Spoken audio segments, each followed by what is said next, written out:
The spring of 1940 was supposed to be peaceful.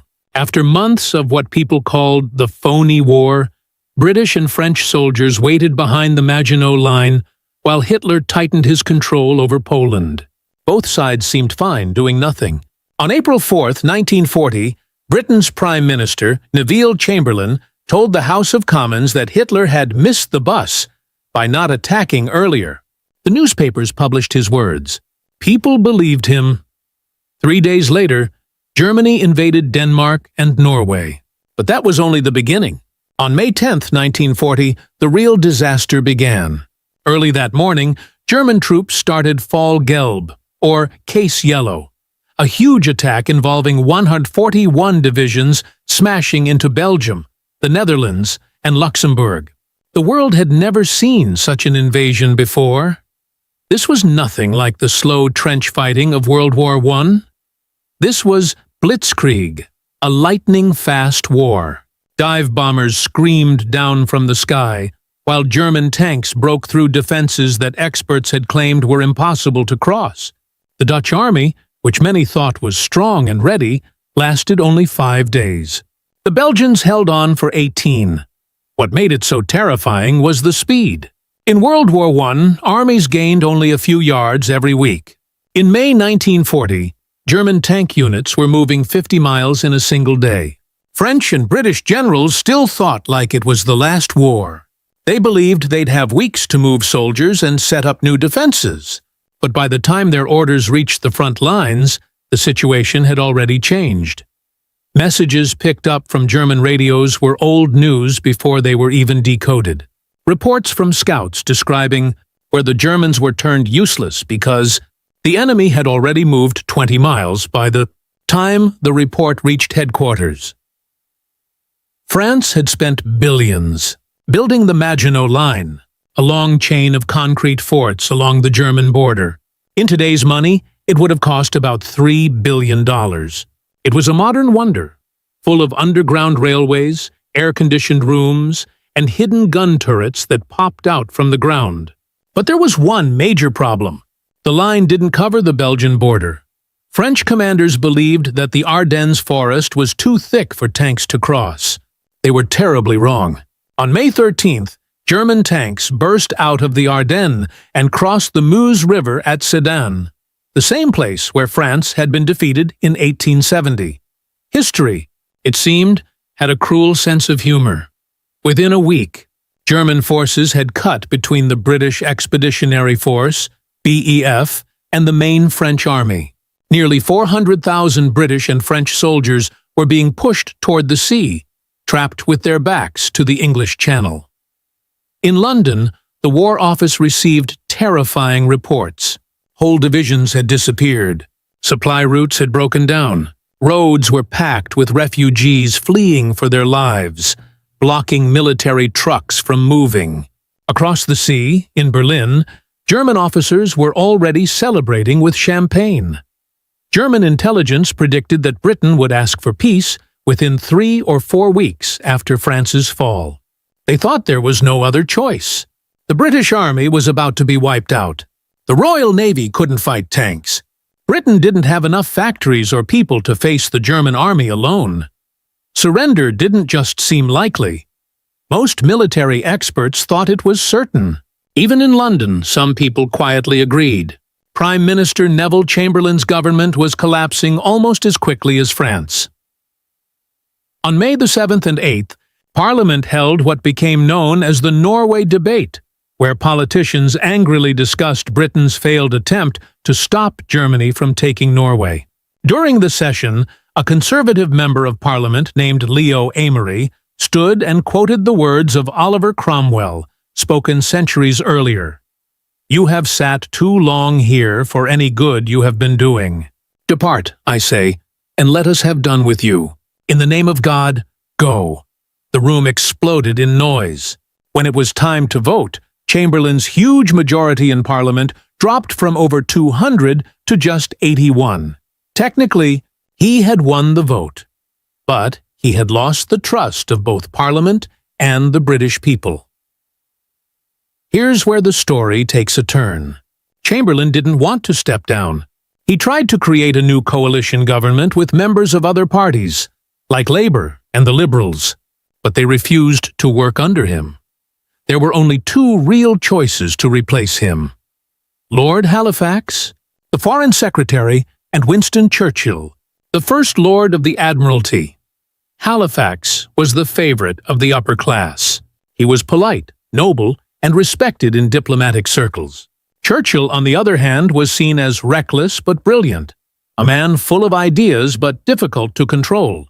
He had once been blamed for the Gallipoli disaster during World War I and had spent much of the 1930s out of power, warning about Hitler while others called him a warmonger. On May 9th, Chamberlain met with Halifax and Churchill to discuss who should take over. Churchill later wrote that after Chamberlain asked Halifax if he wanted the job, there was a long silence. Halifax later said he felt being in the House of Lords made it impossible for him to lead a wartime government. But historians have always wondered if he just didn't want the job of leading Britain into what looked like certain defeat. Sometimes, the most important choice in history is the choice not to act, so the responsibility fell to Churchill.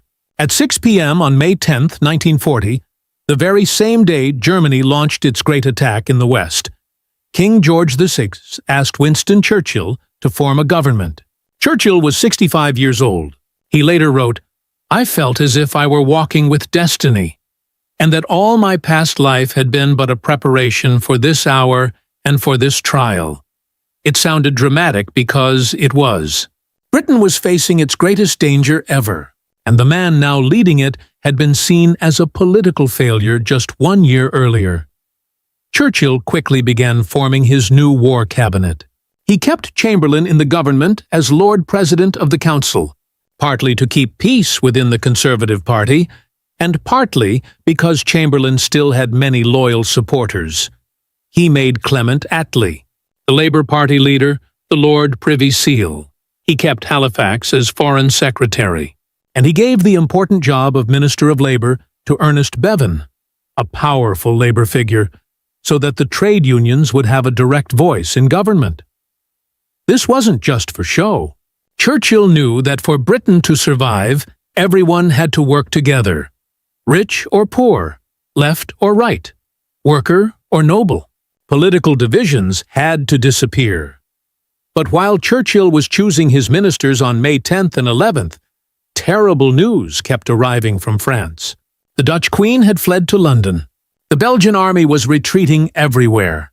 French generals were sending desperate messages about one German breakthrough after another, and in everyone's mind, one question kept returning. What would Britain do when France finally fell? Because it was now clear that France would fall, the only question was how soon, and what Britain would do once it stood alone. While German tanks rolled through France, another kind of battle was happening inside Churchill's cabinet. A fight over whether to keep fighting at all. Between May 26th and May 28th, 1940, the 5 members of the War Cabinet met 9 times. Their discussions would decide not only Britain's fate, but also the fate of the entire world. These weren't calm policy meetings. They were fierce arguments about survival, and the outcome was almost different. Lord Halifax had a plan. On May 25th, Italy had not yet entered the war. Mussolini, Italy's dictator, was waiting to see which side would win before joining. Halifax suggested that Britain ask Mussolini to help start peace talks with Hitler. He said it wouldn't be surrender, just a negotiated peace. Maybe Germany would allow Britain to keep its empire if it accepted German control over Europe. Maybe Hitler would settle for less than total victory. Halifax said this wasn't giving up. It was being realistic. France was finished. The British army was trapped at Dunkirk. Why keep fighting a war that was already lost? Churchill exploded with anger at the idea. He understood something Halifax didn't: that Hitler couldn't be trusted. If Britain entered peace talks now, it would do so from a position of weakness. Hitler would demand that Britain give up its weapons, stay neutral, and let Germany rule Europe. Once that started, every compromise would lead to another, until Britain no longer had its freedom. Churchill told his cabinet on May 26th, "Nations which went down fighting rose again, but those which surrendered tamely were finished." The arguments lasted for hours. Halifax kept insisting that exploring peace didn't mean surrender. Chamberlain, who was tired and sick with cancer, couldn't decide which side he agreed with. Attlee and Arthur Greenwood from the Labour Party quietly supported Churchill, but didn't speak much because they were still new members in a mostly conservative cabinet. The meetings were so tense that Churchill at one point had to leave the room. Halifax later wrote in his diary that he had thought about resigning, an act that would have brought down the government and likely forced Britain to negotiate with Germany. On May 28th, Churchill did something no prime minister had ever done before. He called a meeting of the full cabinet. Not just the 5 war leaders, but all 25 government ministers. He gave them a powerful speech about fighting on, about never surrendering, about how even if Britain were destroyed, it must go down fighting. Records say the ministers began cheering and pounding the table. Churchill later wrote, "Quite a few seemed to jump up from the table and came running to my chair, shouting and patting me on the back." That moment changed everything. Halifax couldn't keep pushing for peace once the whole cabinet stood behind Churchill. The decision was made. Britain would fight on. But here's the incredible part. The public didn't know any of this. The British people had no idea how close their leaders had come to giving up. Even Parliament didn't know. If Halifax had won, if Chamberlain had agreed, if Churchill had been outvoted, history would have gone in a completely different direction. Germany would have controlled all of Europe. There would have been no D-Day, no American landings, no Allied victory. The Soviet Union would have faced Germany alone. And Churchill won this battle not with weapons, but with words and determination. He knew that once a country starts asking what kind of deal the enemy might offer, it has already lost. Sometimes, survival depends on refusing to listen to the logical reasons for surrender. 3 days after becoming Prime Minister, on May 13, 1940, Churchill stood before the House of Commons to give his first speech as leader. He had barely slept in days. The reports from France were horrible. The German army was crossing the Meuse River. The French were falling apart. Everything seemed lost. And now he had to tell Parliament and the British people what kind of leader he was going to be. The speech was short, only about 6 minutes long. He hadn't had time to write anything fancy, just a few notes scribbled between crisis meetings. But those 6 minutes became some of the most famous words ever spoken in the English language. He began plainly, "I have nothing to offer but blood, toil, tears, and sweat. No fake promises, no comforting lies, just the hard truth about what lay ahead." Think about how unusual that was. Politicians don't usually promise pain. They promise safety, success, and peace. Churchill promised suffering, sacrifice, and maybe even death. He went on, "We have before us an ordeal of the most grievous kind. We have before us many, many long months of struggle and of suffering." He was asking the British people to prepare for years of war, even though many experts believed the war would be over in weeks, with Germany winning. Then came his purpose, the reason for the fight. You ask, what is our policy? I will say it is to wage war by sea, land, and air with all our might, and with all the strength that God can give us. To wage war against a monstrous tyranny never surpassed in the dark, lamentable catalogue of human crime. He wasn't talking about fighting for land or money. He was talking about fighting evil itself. And then came the closing words. You ask, what is our aim? I can answer in one word. Victory. Victory at all costs. Victory in spite of all terror. Victory, however long and hard the road may be. For without victory, there is no survival. That word, survival, made it real. Churchill wasn't promising glory. He was promising only a chance to live. And even that was uncertain. Some members of Parliament were inspired. Others thought he was too negative. The Times newspaper called it a grim speech for a grim time. But what mattered was the line he drew. There would be no surrender, no peace talks. Britain would fight until it either won or was destroyed. That clear, unshakable stand gave people something to hold on to when everything else was falling apart. The BBC broadcast his speech. Newspapers printed it in full. People read it in London's subway stations that would soon serve as bomb shelters. Factory workers read it during their breaks. Soldiers read it while preparing to retreat to Dunkirk. Even in Berlin, German intelligence officers read it and started to realize they might have made a huge mistake. This wasn't the speech of a man ready to give up. It was the speech of a man ready to burn his own country before letting Hitler take it. Churchill understood something that Halifax never did. People can suffer almost anything if they believe their struggle means something. They can endure hardship if they feel they're part of something bigger than themselves. He wasn't offering hope. He was offering purpose. And in the darkest times, purpose can be stronger than hope. In Berlin, Hitler's intelligence teams watched Britain with total confidence. They thought Britain was about to break. German military intelligence, called the Abwehr, had spent years studying British politics and society. Their reports said that Britain was split by class problems, tired of war after World War I, led by weak rulers, and not ready for modern fighting. Every report said the same thing. Britain would give up within weeks after France fell. They were not just wrong. They were completely, totally wrong in almost every way. German intelligence believed they had strong proof. During the 1930s, Britain had tried very hard to stay out of war. Chamberlain had even flown to Munich and handed Hitler part of Czechoslovakia. The British people had cheered him when he came back. Peace marches in Britain had huge crowds. At Oxford University in 1933, the student leaders passed a vote saying they would not fight for king and country. When Germany sent troops into the Rhineland in 1936, Britain did nothing. When Germany took Austria in 1938, Britain did nothing. To the Germans, the message was clear. The British did not have the heart to fight. The Nazis also misunderstood how the British class system worked. They believed that rich people and powerful businessmen in Britain would want to protect their money and their way of life. So, they thought those men would pressure the government to make peace instead of risking total war. Lord Halifax seemed to prove this idea.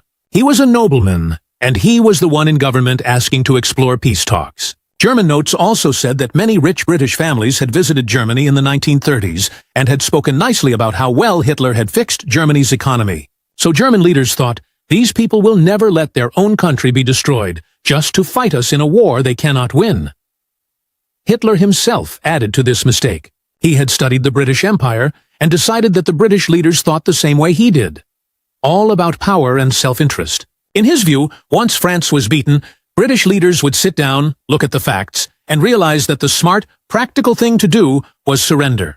He expected them to make a deal. He thought they would choose what he called logic. What he didn't understand was that, by May 1940, logic no longer mattered in Britain. The Abwehr also judged Churchill, and they judged him badly. Their files said Churchill was an old, finished politician, a man who drank too much, an emotional speechmaker who loved drama. They pointed out that he was 65 years old and said he wouldn't have the energy for total war. They wrote down his failures, like Gallipoli in World War I, and said he had been pushed out of power for years in the 1930s. They said he didn't have wide support. They read his speeches from the 1930s, warning everyone about Hitler, and said he was just being loud and scared, like someone shouting "Wolf" again and again. They saw all the signs of his weaknesses. They ignored the signs of his strength. Here is what German intelligence never understood. War changes people. War changes countries. The Britain of May 1940 was not the same Britain as in Munich. 1938, Chamberlain's deal-making, which people called appeasement, had done more than buy time to build more weapons and planes. It had also taught the British public a lesson.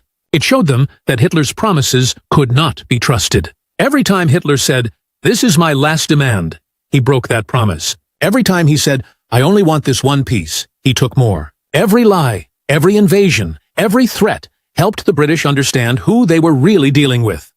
By 1940, even people who loved peace understood something terrible. You could not make real peace with Hitler. The Germans also didn't understand how the fall of France would affect British thinking. They believed that when France collapsed, Britain would feel hopeless and weak. What actually happened was the opposite.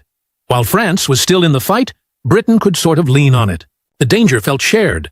But once France began to fall apart, the choice for Britain became simple. There was no middle path anymore. The country had only two options left. Either Britain would fight alone, or Britain would stop being a free country at all. That kind of choice, fight or die, has a way of making people stop arguing and stand together. All the class differences the Germans had written about, all the worker versus ruler problems they thought would break Britain, suddenly didn't matter. Because the other option wasn't lose some money or give up a little pride. The other option was Nazi rule. By May 26, 1940, the danger was no longer just about ideas in meeting rooms. The danger was right in front of them on a map. The British Expeditionary Force was stuck.